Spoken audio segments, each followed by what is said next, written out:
to the dome and head to the basement. Waiting for you there.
How long did you know each other?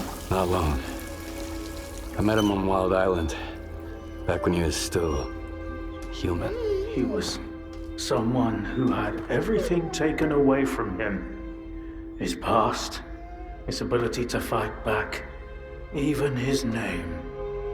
We go to great lengths to cover up our mistakes. What do you mean, Doctor? After years of work, a group of scientists managed to tap into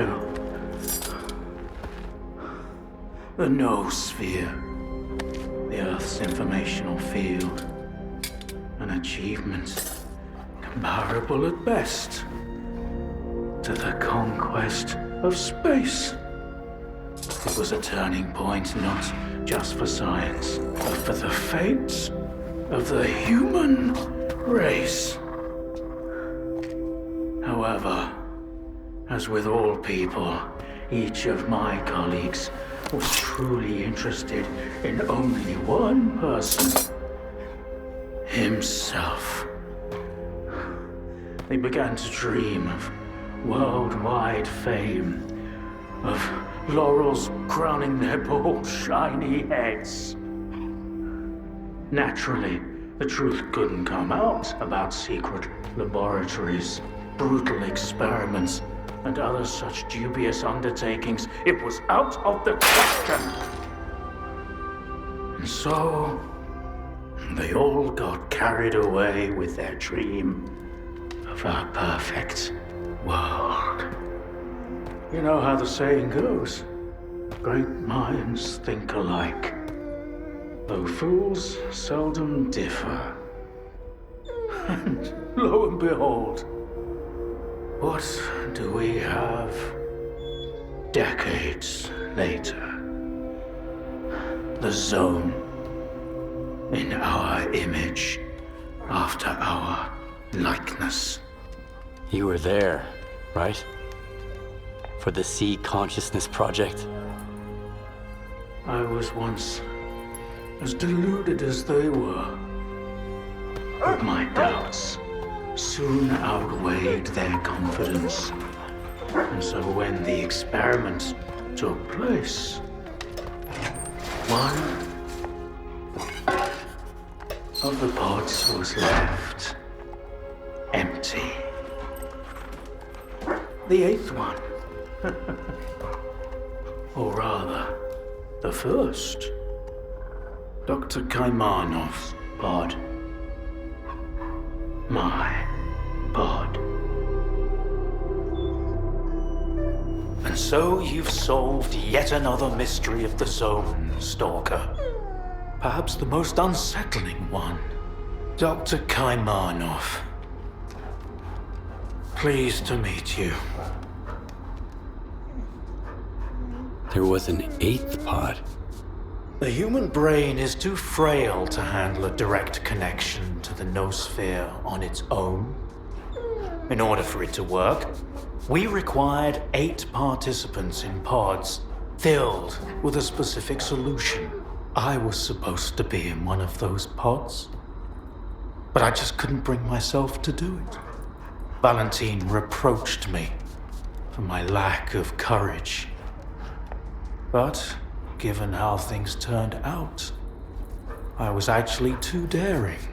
In the end, what we got wasn't control over the noosphere, but rather the zone itself. The lesser of two evils, if you ask me. Thanks for your help. Whatever happened to life is the only thing we truly possess. Frankly, choosing between the two of you wasn't easy. It wasn't my first time, but it only gets harder over the years. But if you don't make the choice, someone else will make it for you. And it usually ends up being worse. I'm not fond of thinking for others or giving advice, but I get the feeling Strider would approve of the choice I made, however strange it might sound.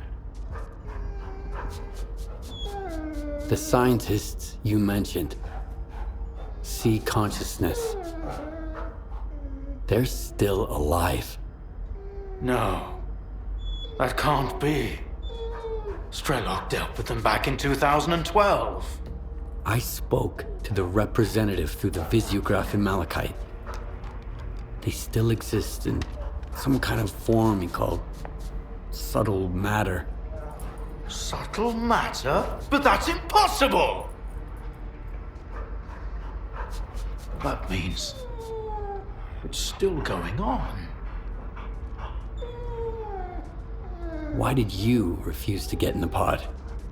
Because I've always held on to my belief in humanity. My colleagues, on the other hand, advocated for fixing it through the noosphere, purging it of darkness. How could I consent to such a notion? How could I permit them to rob all of humanity, not just of its ability to act freely, but even to think independently? Everything dark and light about us is a result of our own choices. The zone was born in a place of tragedy and horrific experiments, but I believe in a different zone. A zone open to everyone. A zone open to everyone? That sounds kind of dangerous. That's because it's the only way you see it. Frightened and caged, born amid evil and violence. What else could the zone have evolved into? In a place where both humans and nature are nothing more than test subjects. If it had been born into freedom, like Tiger, it might have evolved differently, into a zone of creation, rather than destruction. And then, we might have become different too. We always had the ability to overcome the circumstances. Understanding and forgiving each other is a difficult endeavor. So, you were the one who created the zone? Me? No, certainly not. The zone created itself. I merely facilitated its emergence. Although my colleagues and I had different expectations for the outcome of our experiment. You see these blind dogs? I've been trying to tame them for years, but they were born in a lab where they've known nothing but pain and fear. But Tiger here found me on his own. He just came out of the woods one day and tried to steal a sausage. He was born free and had the freedom to make his own choices, you see. The zone is our collective offspring. But all we've imparted to it is suffering and sorrow. It doesn't know any other way. Maybe we're the same. What do you know about subtle matter? It was a theory developed by Valentine Darlin, the leader of sea consciousness. Apparently, he's now become the image of the representative. Back in the day, he ridiculed my calculations regarding the existence of the noosphere, while I firmly believed that subtle matter was unscientific. In the end, I turned out to be right. But if he was also close to the truth, that changes everything. According to his theory, subtle matter can preserve a reflection of a person's mind, their personality. If you're implying the representative is real, that means they actually succeeded. Before me, S.T.A.L.K.E.R was the only one who'd spoken to the representative. That was back in 2012, before Sea Consciousness died. S.T.A.L.K.E.R managed to reach the center of the zone and return unscathed. Then S.T.A.L.K.E.R probably knows more about subtle matter than I do. Along with the sea technologies that Sea Consciousness has mastered during their 6 years of frenetic activity, chances are he's still researching it to this day. That's why I'm looking for S.T.A.L.K.E.R. Word is he's back in the zone. I haven't seen him in quite some time. Maybe that's for the best. Our perspectives on the zone have probably developed quite differently over the years. If your information is correct, I doubt he's ventured too far from the cordon.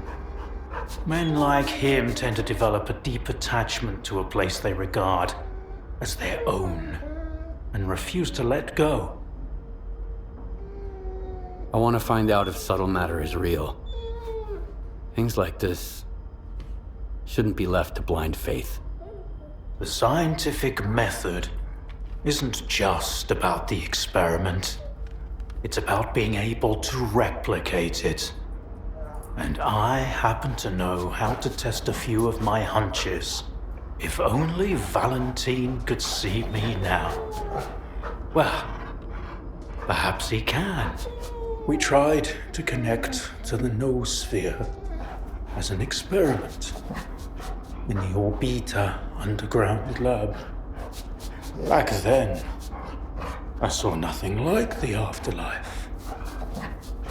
But now, with the zone, I think the truth is worth taking a risk. But first, you need to get the cartridge from the signature station in a different lab, X3, near the cordon. It's been 20 years, so the entrances I knew of are long destroyed, but stalkers always find a way. Talk to Sidorovich. He's in charge of the cordon and could have heard some stories about X3. I'll send you the code to the cartridge slot. Take it and head to Orbita. Good luck.